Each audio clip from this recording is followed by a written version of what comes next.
Glória a Deus. João, capítulo 20, penúltimo capítulo do livro de João, penúltima mensagem dessa nossa longa série que já durou 2 anos, sobre os 4 evangelhos. Temos sido ricamente abençoados, o estudo começou com o nosso pastor, depois eu entrei, Davi também entrou e Deus usou poderosamente. E agora nós estamos chegando na parte final e hoje é talvez um dos capítulos mais leves e mais belos desse livro, pois fomos falar sobre a ressurreição do Senhor. Vamos começar a leitura, nós vamos ler até o versículo 9, mas mantenha a sua Bíblia aberta para nós lermos depois, versículo a versículo, como de costume. Capítulo 20, versículo 1. No primeiro dia da semana, bem cedo, estando ainda escuro, Maria Madalena chegou ao sepulcro e viu que a pedra da entrada tinha sido removida. Então correu ao encontro de Simão Pedro e do outro discípulo, aquele a quem Jesus amava, e disse: tiraram o Senhor do sepulcro, e não sabemos onde o colocaram. Pedro e outro discípulo saíram e foram para o sepulcro. Os 2 corriam, mas o outro discípulo foi mais rápido que Pedro e chegou primeiro ao sepulcro. Ele se curvou e olhou para dentro. Viu as faixas de linho ali, mas não entrou. A seguir, Simão Pedro, que vinha atrás dele, chegou, entrou no sepulcro e viu as faixas de linho, bem como o lenço que estivera sobre a cabeça de Jesus. Ele estava dobrado à parte, separado das faixas de linho. Depois o outro discípulo, que chegara primeiro ao sepulcro, também entrou. Ele viu e creu. Eles ainda não haviam compreendido que, conforme as Escrituras, era necessário que Jesus ressuscitasse dos mortos. Vamos orar ao Senhor.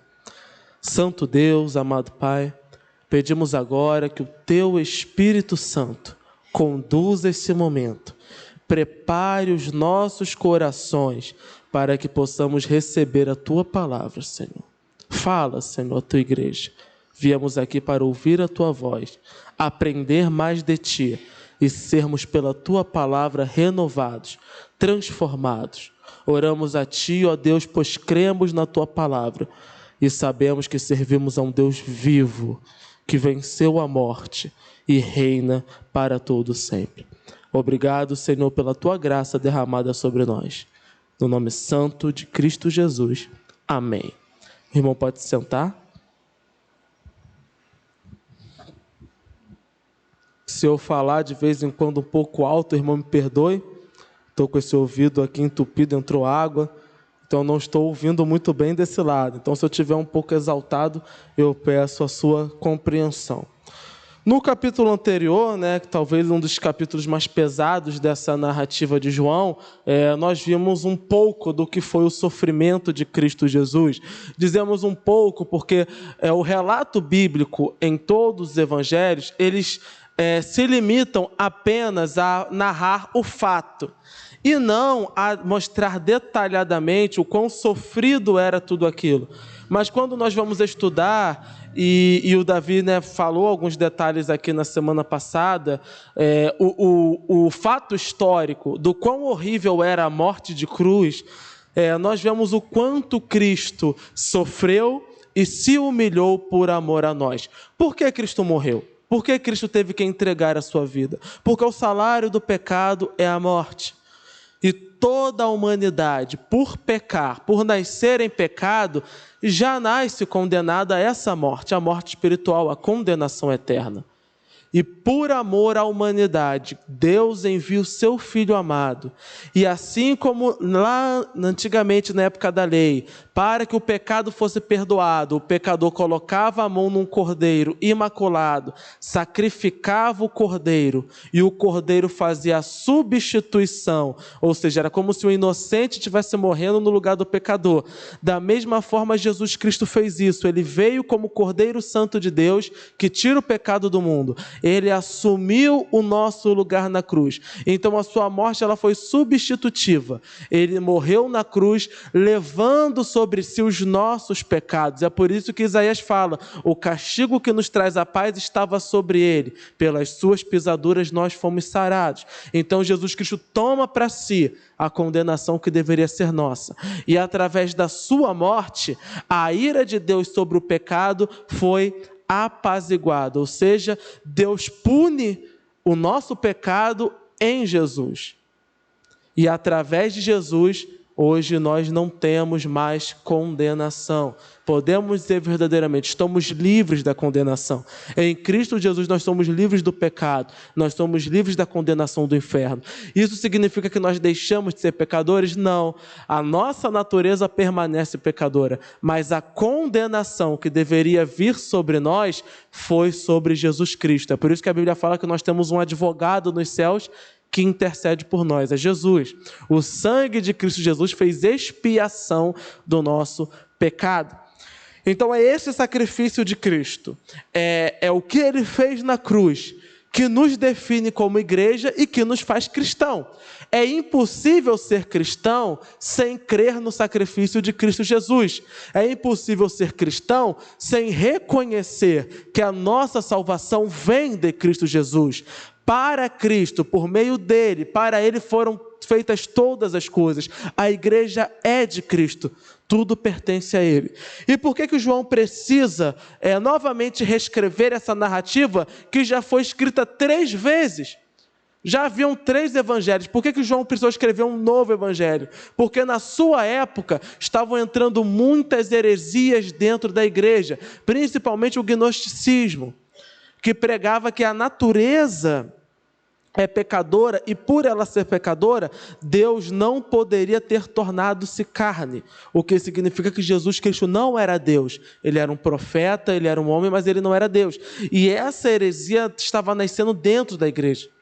Todo o Evangelho de João é uma carta escrita para que o leitor creia que Jesus Cristo é Deus. E como João veio nos contando que Jesus Cristo é Deus? Primeiro, João mostrou todas as revelações de Cristo Jesus, onde Cristo Jesus declara: eu sou, que era o nome de Deus. Eu sou a videira verdadeira, eu sou o Cordeiro de Deus, eu sou a luz do mundo. Depois, João vai nos trazer milagres e maravilhas que Jesus fez. E o mesmo João vai declarar que se ele tivesse escrito todos os milagres e todos os sinais, não haveria livro suficiente para conter. Então ele fez um resumo do resumo do resumo e pegou aquilo que ele considerava ser o mais claro possível para mostrar que Jesus era Deus. Então nós vimos Jesus repreendendo demônios, nós vimos Jesus ressuscitando mortos, nós vimos Jesus fazendo coisas que somente Deus poderia fazer. Por último, nós vimos os diálogos de Jesus com pessoas comuns, demonstrando a revelação de Deus nele. Então nós temos o diálogo com Nicodemos, onde ele vai dizer que Deus amou o mundo de tal maneira, enviou o seu Filho único, onde ele vai dizer que é necessário que o homem nasça de novo. Nós vamos ver o diálogo dele com a mulher samaritana, onde ele revela sua onisciência. Nós vamos ver o diálogo dele com a sua mãe, e depois resultando no milagre, onde ele vai transformar água em vinho, demonstrando a onipotência. Então o propósito de João é mostrar: esse homem que nós pregamos aqui, esse homem é da qual nós falamos, da qual nós anunciamos, ele é verdadeiramente Deus. Deus soberano, Deus revelado em carne, é o Deus Todo-Poderoso, é Cristo Jesus. Mas como Deus, Cristo Jesus precisava romper e demonstrar o máximo do seu poder. Todo homem morre. E se Jesus simplesmente morresse e fosse em espírito aos céus, qualquer um poderia dizer que ele era um homem comum. Mas Cristo Jesus vai um passo além disso. E até porque, como a própria palavra nos fala, para ser a primícia daqueles que morrem, ou seja, ele é o primeiro a ressuscitar, mas um dia todos aqueles que morreram em Cristo Jesus ressuscitarão também dos mortos e serão levados por ele. Então Cristo Jesus agora vai demonstrar o máximo do seu poder, ressuscitando a si mesmo, coisa que jamais foi vista na história. Lá no Velho Testamento, Elias, quando estava na casa da viúva, aquela que não deixou faltar nem a farinha nem o azeite, o filho dela faleceu. E ele orou pelo menino e o menino ressuscitou. O próprio Senhor Jesus Cristo também orou por Lázaro e Lázaro ressuscitou. Mas nunca se viu na Bíblia alguém que ressuscitou por conta própria. Alguém que a si próprio, depois de morto, ressuscitou, sem que ninguém orasse, sem que ninguém clamasse a Deus. Então, Cristo Jesus, ele ressuscita sozinho. O túmulo estava lacrado e era impossível abrir do lado de dentro, só do lado de fora. Até porque ninguém esperava que alguém que estivesse dentro fosse querer sair. Mas Cristo Jesus, de forma poderosa e magnífica, após 3 dias, ressuscita a si mesmo, remove a pedra e simplesmente vai embora. E são esses os primeiros versículos que nós lemos. Então Maria Madalena chega até lá para velar o corpo. Por quê? Haviam guardas na porta, guardas na entrada, e eles ficavam ali justamente para garantir de fato que o corpo não fosse roubado, pois Jesus era uma celebridade. Então, ela foi lá para velar o corpo, para perfumá-lo, para tocar os lenços, etc. Quando chegou lá, viu que o sepulcro estava revirado e não havia mais corpo. Então, qual foi a conclusão dela? Roubaram o corpo de Jesus. Quando ela diz isso, os 2 discípulos correm lá para ver. A gente vai ver Pedro e vamos ver o discípulo, aquele a quem Jesus amava. Nós já sabemos que aquele a quem Jesus amava é o próprio João. Ele sempre fala dele mesmo na terceira pessoa. É um costume dele, é uma mania dele que faz. Moisés fazia a mesma coisa. Então esse discípulo aqui provavelmente é João. E por ser mais jovem que Pedro, ele era o discípulo mais jovem que tinha, isso explica porque aquele que talvez chegou mais rápido.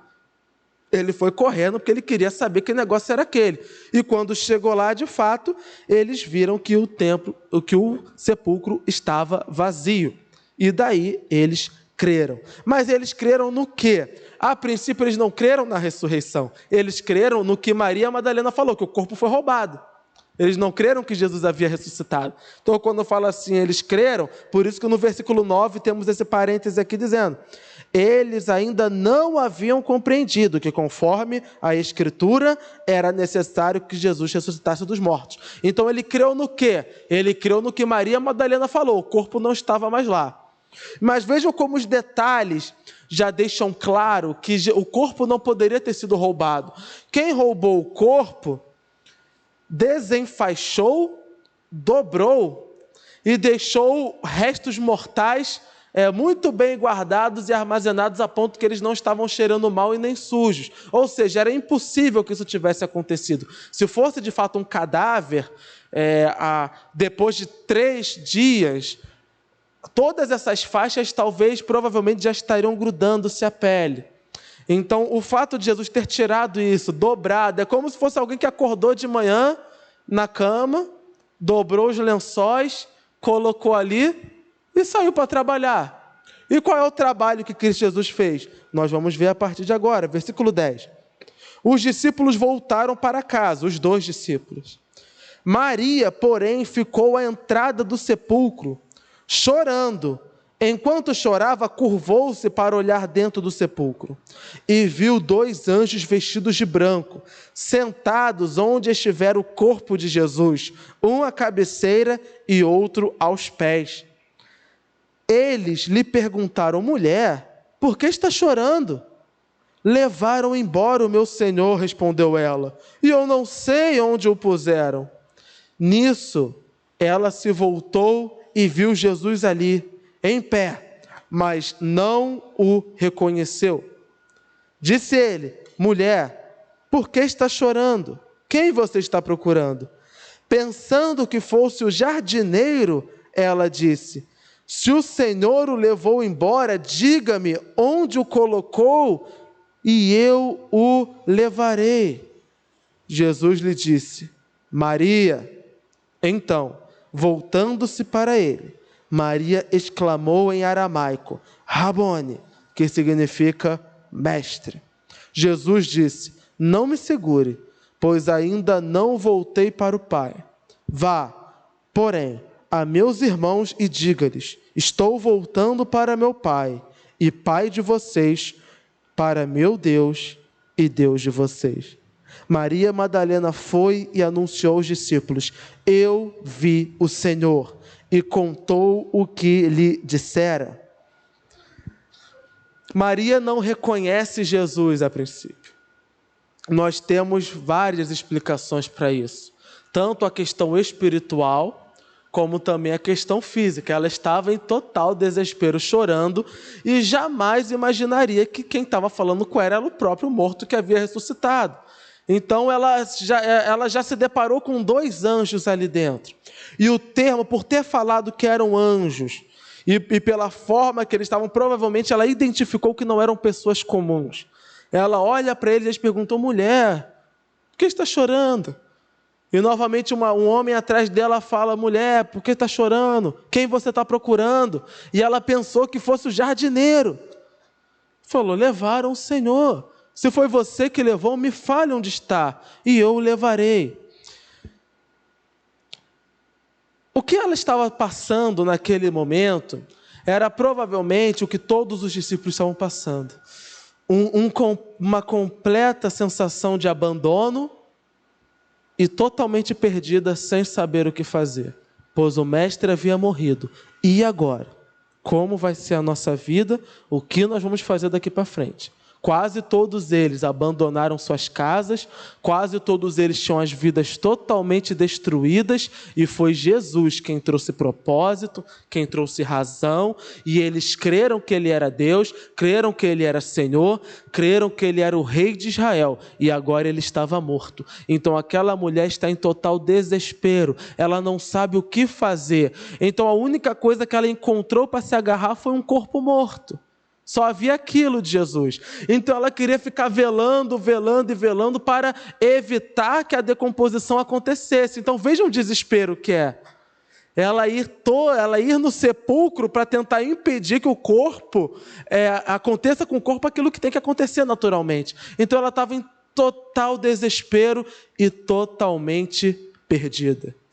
Queridos, por que de tantas coisas que Jesus fez, e nós vimos nas narrativas anteriores, tantas coisas que Jesus fez quando Ele ressuscitou, por que João foi separar logo esse momento que parece tão pequeno, perto das outras manifestações de Cristo? Talvez João queira mostrar o quão perdido fica o crente sem Jesus. Sem Cristo Jesus, o crente fica totalmente perdido, sem saber o que fazer.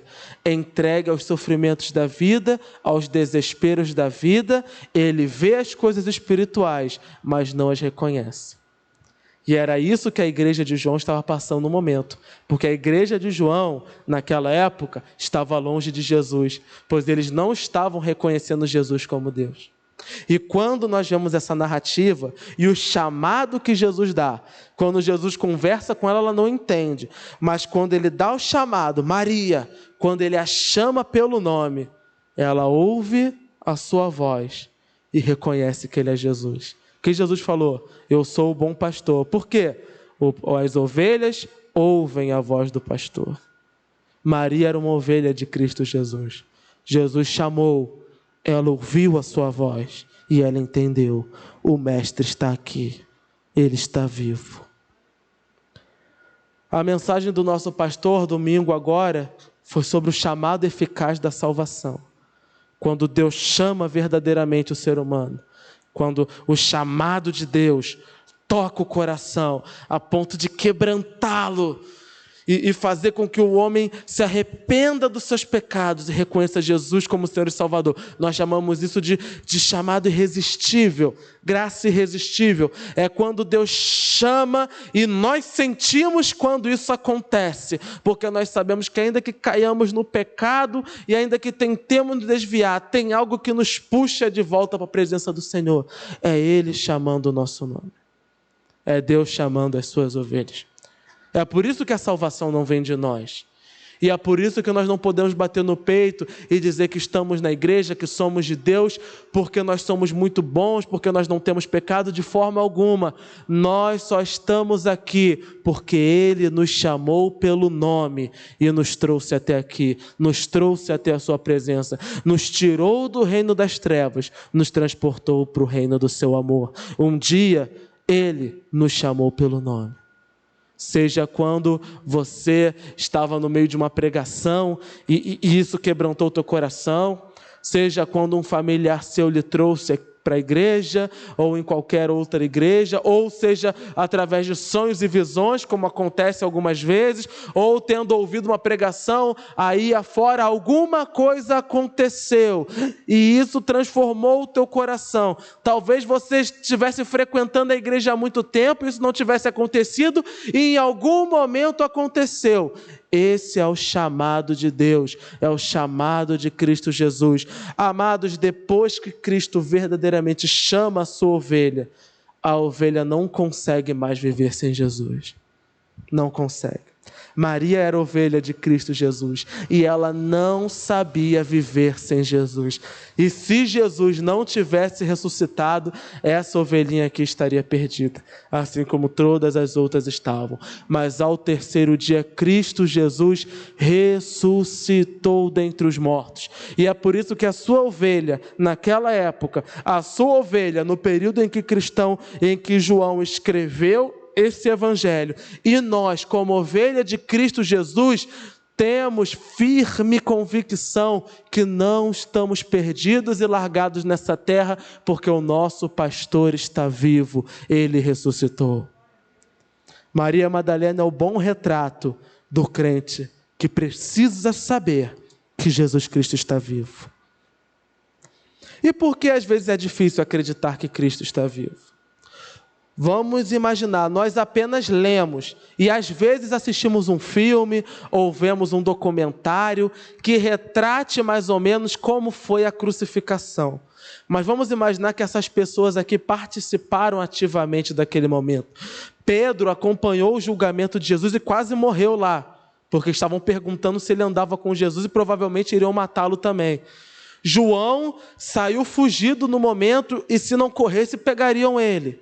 Maria Madalena ficou acompanhando aquilo. Os discípulos viram, as pessoas viram. O corpo estava lá, totalmente desfigurado, deformado.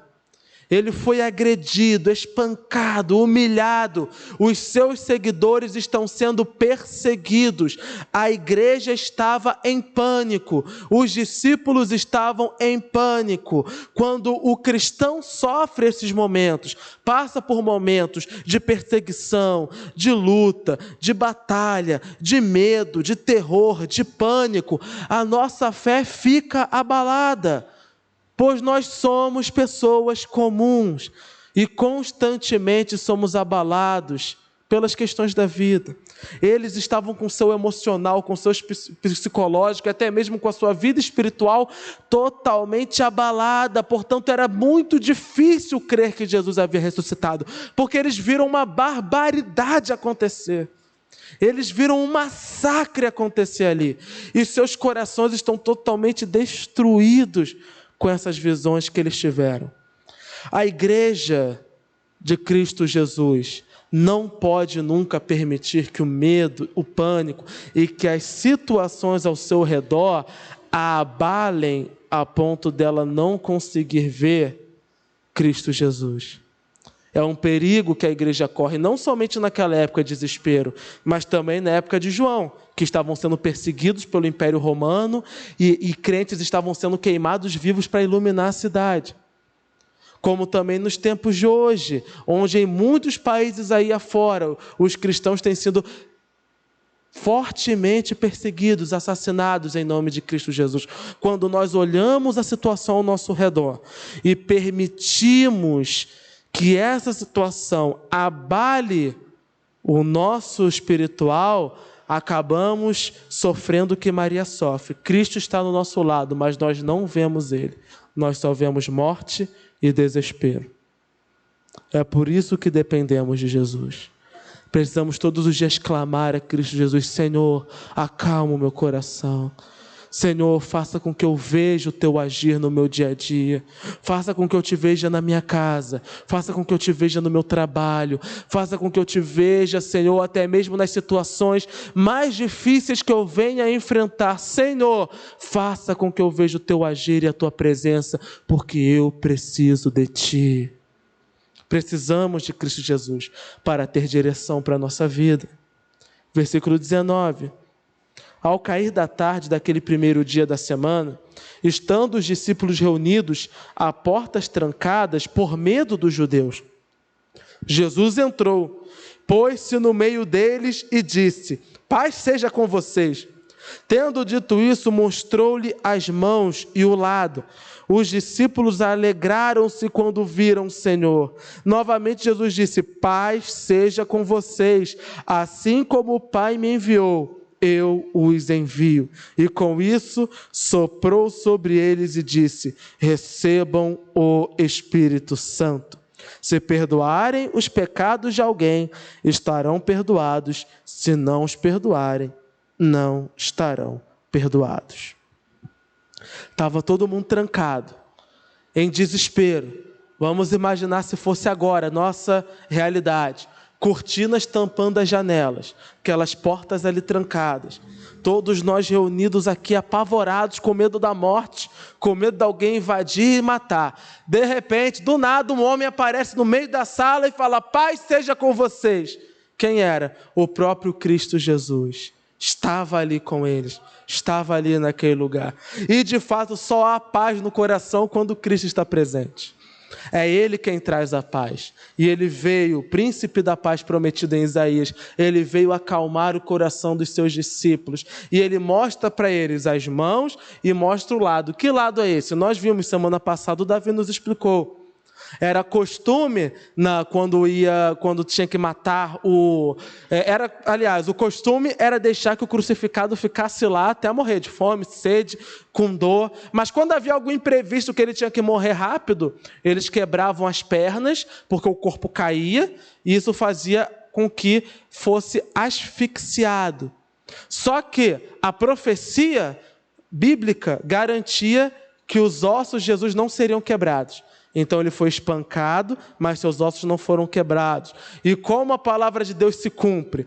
Porque na hora quebraram as pernas dos dois presos que estavam do lado dele, tanto o que se salvou e o condenado. Mas quando chegou em Cristo Jesus, não quebraram-lhe as pernas. Quando ele entregou o Espírito, furaram-lhe com uma lança do lado e saiu água e sangue. Então é isso que Jesus está mostrando. Jesus está mostrando a cicatriz. Amados, Cristo Jesus ressuscitou dos mortos e está agora com o corpo glorificado, mas ainda assim carrega as marcas do seu sofrimento por amor a nós. As marcas do sofrimento de Cristo ainda estão nele, porque lá em Apocalipse, quando João vai ter a visão de Cristo glorificado, ele vê os buracos nas mãos. Cristo carrega nele as marcas do nosso pecado e do sofrimento que viria sobre nós. No Velho Testamento, Deus falou uma vez que, ainda que uma mãe que amamenta esquecesse-se do seu filho, Deus jamais se esqueceria do seu povo, porque Ele tinha gravado nas palmas das mãos o nome do seu povo. Cristo Jesus tem gravado na palma das mãos o sofrimento e a dor que Ele passou por amor a nós. E em seu corpo ainda carrega as marcas. E ele mostra isso por quê? Primeiro, nós temos novamente mais uma prova da ressurreição dos mortos. Quando Jesus, lá na transfiguração, recebeu Elias e recebeu Moisés, os discípulos reconheceram. Então nós não sabemos como será o nosso corpo glorificado. Temos a informação que não haverão mais doenças e que será um corpo que aguentará terá todo tipo de disposição. Não teremos mais dor, não teremos mais sofrimento, mas ainda assim parece que será um corpo um pouco parecido com esse que nós temos. Porém, sem as debilidades que nós temos. Será um corpo ágil, forte, veloz.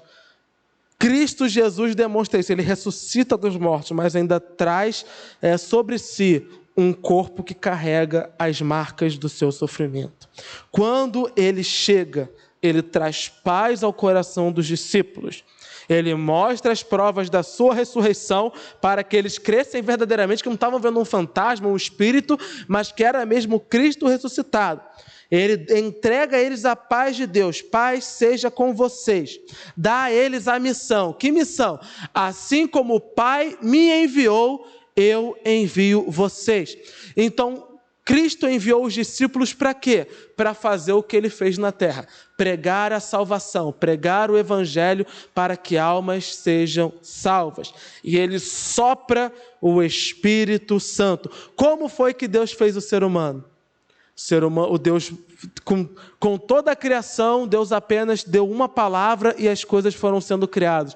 Com o ser humano, Deus literalmente forma do barro e sopra a vida. Cristo Jesus agora chega e mostra as suas mãos, permite que os discípulos, ele toca nos discípulos e sopra neles o Espírito Santo. É como se Cristo estivesse dando agora uma nova vida, um novo caminhar, uma nova história. Ele sopra o Espírito Santo de Deus, e é esse Espírito Santo que ele prometeu, o Consolador. É esse Espírito Santo que vai fortalecer a igreja, que vai dar paz à igreja nos momentos difíceis, que vai dar poder à igreja para que sejam operados milagres e maravilhas. É nesse Espírito que habita a pregação da palavra de Deus, e é Ele quem quebranta os corações e convence dos pecados. Então, quando você ouviu a pregação do Evangelho, a pregação te tocou, é o Espírito Santo de Deus soprando no teu coração e te trazendo vida. Essa vida só veio porque Cristo Jesus ressuscitou dos mortos. A nossa vida vem de Cristo Jesus. Cristo Jesus é o nosso Senhor, o nosso Salvador. Ele perdoa os pecados, mas coloca uma condição aqui: que perdoemos também aqueles que nos afligem. A igreja de Cristo Jesus deve ser reconhecida pelo perdão. Precisamos aprender a perdoar. As mágoas sujam o nosso coração. As mágoas nos afastam de Deus. As mágoas fazem com que não desfrutemos da graça e do amor de Deus, porque elas corrompem o nosso coração e nos colocam numa posição de inimizade com Deus. Por que inimizade? Porque se Deus, que é perfeito, perdoa os pecadores, como podemos nós, imperfeitos, não perdoar? Então, essa condição está aqui porque precisamos ser imitadores de Cristo, verdadeiramente cristãos. E o que Cristo fez quando estava na cruz? Ele perdoou aqueles que estavam afligindo e orou a Deus para que Deus não descontasse neles o peso daquele pecado. Cristo Jesus é o grande perdoador e o nosso exemplo maior, que precisamos perdoar também. Lembra que eu falei para vocês no início desse livro que era para nós prestarmos atenção sempre que Tomé fosse aparecer? Eu disse isso, está gravado, espero que você tenha lembrado. Tomé aparece apenas 3 vezes em todas as narrativas. As 3 vezes ele é incrédulo, fala coisas que não convêm. As 3 vezes ele é pior que todos os outros e está sempre colocando tudo para baixo. Nunca vê esperança, nunca vê salvação em nada, e agora não é diferente. Por que você precisa prestar atenção em Tomé? Porque João talvez focou em Tomé, diferente dos outros evangelhos que só mencionam que Tomé era um discípulo e nunca se preocuparam em falar nada sobre ele. Parece que João vê em Tomé um pouco da igreja da sua época e talvez um pouco como nós somos às vezes, incrédulos. E é esse coração incrédulo que precisa ser convertido, e vejam como ele vai ser, versículo 24. Tomé, chamado Dídimo significa mais ou menos gêmeo. Então nós não sabemos se gêmeo porque ele era muito parecido com o pai dele, que era um apelido da época, é a cara do teu pai, ou se ele tinha um irmão gêmeo de fato. Então Dídimo era isso, era o gêmeo. Ele era o gêmeo de alguém, era parecido com alguém. Ou era o diminutivo de alguém, ou seja, o pai era muito parecido, então ele é o Dídimo. Ele é parecido como era o pai dele, ou muito parecido com seu irmão. Um dos 12. Não estava com os discípulos quando Jesus apareceu, ou seja, ele nem foi lá orar, chorar, estava sumido, totalmente incrédulo. Versículo 25. Os outros discípulos lhe disseram: vimos o Senhor, mas ele lhes disse: se eu não vir as marcas dos pregos nas suas mãos, nem colocar o meu dedo onde estavam os pregos, e não puser a minha mão no seu lado, não crerei. Uma semana mais tarde, ou seja, uma semana depois dele nessa incredulidade, os seus discípulos estavam outra vez ali, e Tomé com eles. Apesar de estarem trancadas as portas, Jesus entrou, pôs-se no meio deles e disse: paz seja com vocês. E Jesus disse a Tomé: coloque o seu dedo aqui, veja as minhas mãos, estenda a mão e coloque-a no meu lado. Pare de duvidar e creia. Disse-lhe Tomé: Senhor meu e Deus meu. Então Jesus lhe disse: porque me viu, você creu? Felizes são os que não viram e creram. Jesus realizou na presença dos seus discípulos muitos outros sinais milagrosos que não estão registrados nesse livro, mas estes foram escritos para que vocês creiam que Jesus é o Cristo, o Filho de Deus, e crendo tenham vida em seu nome. Tomé não creu. Então vamos imaginar essa semana de Tomé, todo mundo falando com ele: Tomé, Jesus ressuscitou. Ele falou: ressuscitou foi nada. Conversa é essa? Vocês estão loucos. Enquanto Jesus ressuscitou, antes de subir, ele ficou 40 dias na terra. Então essa semana aqui está dentro desses 40 dias que nós vimos nas outras narrativas. E aí nós vamos ver em outras narrativas. Jesus vai até os discípulos, Jesus vai andando, fazendo milagres e maravilhas depois de ressuscitado. E os discípulos estavam ali reunidos e provavelmente pregando e falando a outros: olha, nós vimos Jesus, nós tocamos nele. E Tomé, andando com eles, estando com eles, não cria. Ele estava no meio da igreja, mas não cria na ressurreição de Jesus. Acreditem ou não, isso é muito comum. Pessoas que vivem no meio dos crentes, vivem ouvindo a pregação, vivem ouvindo os testemunhos, mas no fundo não creem em Cristo. Sabem que existe um Cristo, até sabem que Ele é Deus e creem na sua grandeza, mas não têm uma fé viva e eficaz, é uma fé morta, é uma fé incrédula, é uma fé que não leva ele a lutar contra o pecado, é uma fé que não leva ele a abandonar as más amizades, os maus caminhos, é uma fé que não leva ele ao arrependimento sincero. É simplesmente um conhecimento, ou talvez gosta do ambiente, gosta de estar com os crentes. Tomé gostava dos seus amigos, Tomé gostava dos discípulos, e ali com eles ele sentia talvez uma alegria ou uma segurança maior, mas ele não estava crendo que Jesus Cristo havia ressuscitado. Mas, amados, o que Jesus falou quando ele disse que ele era o bom pastor? O bom pastor dá a vida pelas suas ovelhas e também não as perde. Jesus Cristo prometeu ao Pai que não perderia nenhuma das suas ovelhas, a não ser Judas, que já estava condenado. Cristo Jesus cumpre a sua promessa, porque ele vai atrás da sua ovelhinha Tomé. Amados, Tomé somos nós um dia.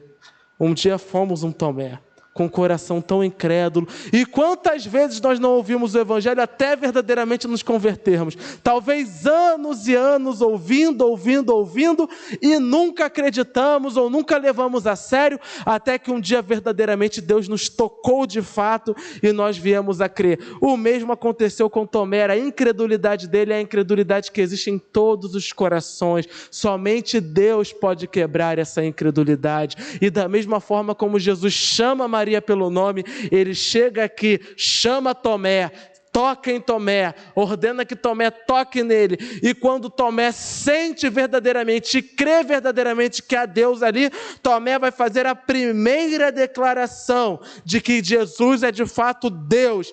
Ele fala: Senhor meu e Deus meu. Tomé não apenas reconhece que Jesus ressuscitou, não apenas reconhece que ele é o Filho de Deus, mas Tomé declara que aquele ali que estava na frente dele era o Deus Todo-Poderoso. Que Deus é esse? O Deus de Abraão, de Isaac e Jacó, o Deus que ele creu desde criança. Ele viu ali na frente dele o Deus que abriu o mar, ele viu ali na frente dele o Deus que parou o sol, o Deus que era com Davi, o Deus que deu a sabedoria de Salomão, o Deus que era com Daniel. Finalmente ele reconheceu: esse homem a quem eu estou seguindo é Deus. E essa é a salvação da alma. A salvação da alma é reconhecer. O que Jesus falou? aquele que crê em mim e naquele que me enviou. Tomé creu em Jesus e naquele que o enviou. A sua alma foi salva ali. E a partir desse momento, Tomé vai se tornar um dos maiores pregadores do Evangelho, sendo um dos líderes da igreja, exorcizando, conduzindo a igreja no caminho da salvação, porque ele viu e creu que Jesus Cristo era o Senhor. Mas Jesus já falou outra coisa aqui. Tomé viu e por isso creu. Mas Jesus vai falar que há aqueles que são mais felizes ainda. Amados, vamos imaginar a felicidade que Tomé está nesse momento. Porque Tomé estava totalmente incrédulo, ele não sabia o que fazer da vida. E agora os olhos dele se abrem e ele vê que Deus está na frente dele. E imagine a euforia e a alegria que ele estava. Mas Jesus Cristo vai dizer que há uma alegria ainda maior que o ser humano pode ter. Qual? Porque ele viu e creu, mas mais felizes são aqueles que não viram e creram. Para nós está à nossa disposição uma alegria que supera toda e qualquer alegria que esse mundo possa oferecer. Nós temos a alegria do Senhor e ela nos fortalece. Por quê? Porque mesmo sem ver, nós cremos com convicção, sabemos, ouvimos a voz do Senhor, sentimos o seu toque. Cristo Jesus está vivo, Ele é o nosso Deus, Ele é o nosso Senhor, e isso alegra os nossos corações. Quando estivermos nas situações de medo, de angústia pelas tribulações da vida, lembremos dessa alegria, a alegria que está em Deus, a alegria que só Cristo Jesus pode colocar no nosso coração. Confiemos nele, pulemos de alegria, porque Cristo se revelou a nós, Ele nos chamou, nós somos ovelha do seu aprisco, nós pertencemos a Ele, Ele é o nosso Senhor, nós temos alegria nele. E por que João escreveu tudo isso? João vai dizer, Jesus realizou muitos sinais que não caberiam sequer nesse livro. Versículo 31, mas estes foram escritos. Por que foram escritos? Para que vocês creiam. Vocês quem? O leitor. Qual leitor? O leitor da sua época e o leitor de todas as épocas. Então é para nós. Vocês, ele está falando para nós. Escreveu isso aqui para nós. Para que nós creiamos. Em quê? Que Jesus é o Cristo, o Filho de Deus. E crendo nele, o que acontece quando nós cremos que Jesus é o Cristo, ou seja, é o ungido de Deus, é o enviado para a nossa salvação. Quando nós cremos que ele é o Filho de Deus, a encarnação exata de Deus, que ele é o Senhor, quando nós cremos que ele nos salvou e que ele é Deus, nós temos vida em seu nome. Só há vida naquele que crê e reconhece Cristo Jesus como Senhor. Nós temos vida e vida em abundância, uma vida feliz, uma vida alegre, uma vida que não depende das circunstâncias. Ser alegre significa que tudo vai dar certo na nossa vida em todo momento? Não. Muitas das vezes nós seremos derrotados, muitas das vezes as coisas não darão certo, mas independente das circunstâncias, a alegria do Senhor é a nossa força. Com Cristo Jesus nós temos vida, sem Ele não há vida. É por isso que João escreveu todo esse livro, porque João precisa que a sua igreja creia em Jesus, porque só em Jesus existe vida. Sem Cristo não há salvação. E esse é um chamado, não apenas para a igreja da época de João, mas um chamado para nós também, para depositarmos em Cristo a nossa esperança, a nossa fé, a nossa convicção no Senhor, porque nele nós temos paz e vida. Vida em abundância, vida com alegria, salvação eterna, somente em Cristo Jesus. Vamos orar e agradecer ao Senhor. Santo Deus, amado Pai, grande é o Teu nome, Senhor, e digno de ser louvado somente o Senhor é.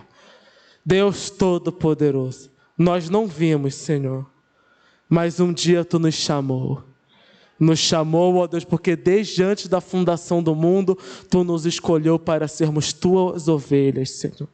E esse chamado despertou em nós a alegria, a felicidade e a convicção de que Jesus Cristo é o nosso Senhor e o nosso Deus. A salvação provém de Ti, não de nós. Por isso nós Te adoramos, nós Te engrandecemos, nós Te glorificamos, reconhecendo que nada somos sem Ti e que nada podemos fazer sem Ti, ó Deus. Te agradecemos pela Tua palavra, Te agradecemos por ter inspirado o Teu apóstolo a escrever essas maravilhas, pois é através do conhecimento da Tua palavra que nós conhecemos a Cristo Jesus e temos por Ele vida nos nossos corações.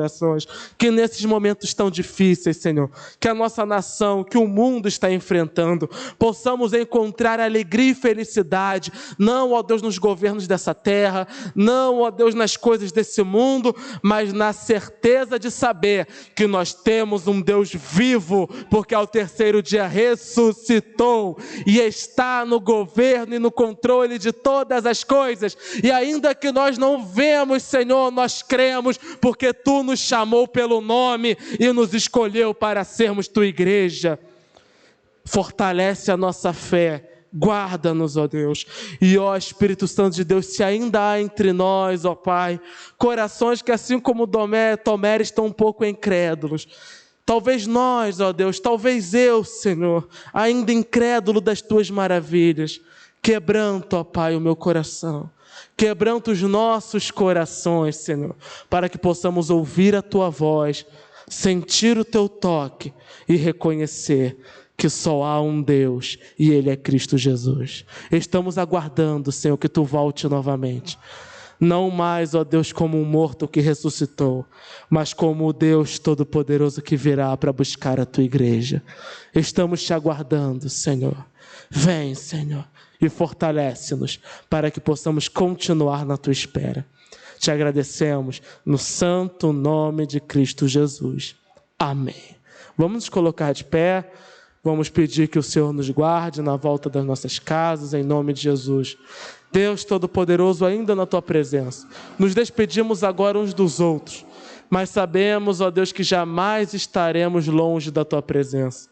Até mesmo se todas as portas estiverem trancadas, Tu és poderoso para aparecer bem no meio e trazer paz aos nossos corações. Deus Todo-Poderoso, acompanha-nos ao nosso lar, guarda-nos, livra-nos de todo mal, livra-nos, ó Pai, desses surtos, dessas pandemias, ó Senhor, livra-nos, ó Pai, de qualquer enfermidade, aqueles que estão com seus parentes, ó Pai, enfermos, que sejam curados para a honra e glória do Teu nome, que não se agrave, ó Deus Todo-Poderoso, aqueles que estão aguardando, Senhor, do médico a resposta.